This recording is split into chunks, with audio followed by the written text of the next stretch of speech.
Baie welkom by ons maandelikse nuusbrief of nuusoorsig vir die maand vir Augustus. Dit was 'n redelike stil maand, maar kom ons praat net vinnig oor wat het markte geraak hierdie maand. Willem, ek dink julle ken nou almal Willem, ons een van ons portefeulje bestuurders. Die eerste ding in Augustus was die Trump tariffs waarvan hulle almal praat, wat toe nou geïmplementeer is. Hoe die markte daarop gereageer?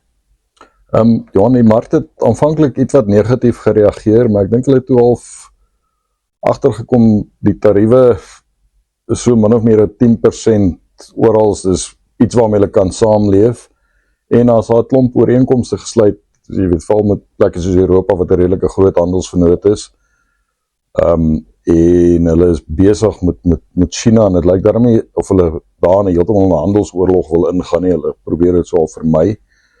Daar is 'n paar uitsonderingsplekke soos Switserland wat 'n 39% tarief gekry het, wat iets wat van 'n verrassing is, en dan sit ons nog met 'n 30% wat daaroor onderhandel word. Hopelik kan hulle iets daar beter beding oor die volgende paar maande.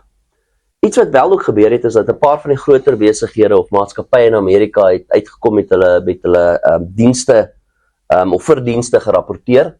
Was dit sleg, was dit goed, hoe die mark dit ervaar? Ja, meeste van die maatskappye wat in Amerika resultate uitgebring het, ek dink iets soos 80% het verwagtinge geklop, so dit is eintlik nog heel goed gewees. En dan veral die groot tegnologie maatskappye wat die mark maar dryf, het nog steeds baie goed gedoen. So dit het die mark heel wat gehelp, deur die hele tarief ding, dat dit nog eintlik positief gebly het. Die laaste nuus wat ek van weet is dat die Fed het nou besluit, dit lyk my hulle gaan binnekort die rentekoers 'n bietjie verlaag. Nou, is dit goed? Is dit sleg? Is dit hoe reageer die wêreld daarop? Ja, die markte het redelik positief gereageer op die gedagte dat koerse moontlik in September gesny gaan word. Markte hou maar altyd van lae rentekoerse. Maar dit het ook aan die effek gehad dat die dollar iets wat verswak, want dollarbeleggings teen laer koerse raak iets wat meer onaantreklik, wat goed is vir kommoditeite in die rand plaaslik. Dankie Willem.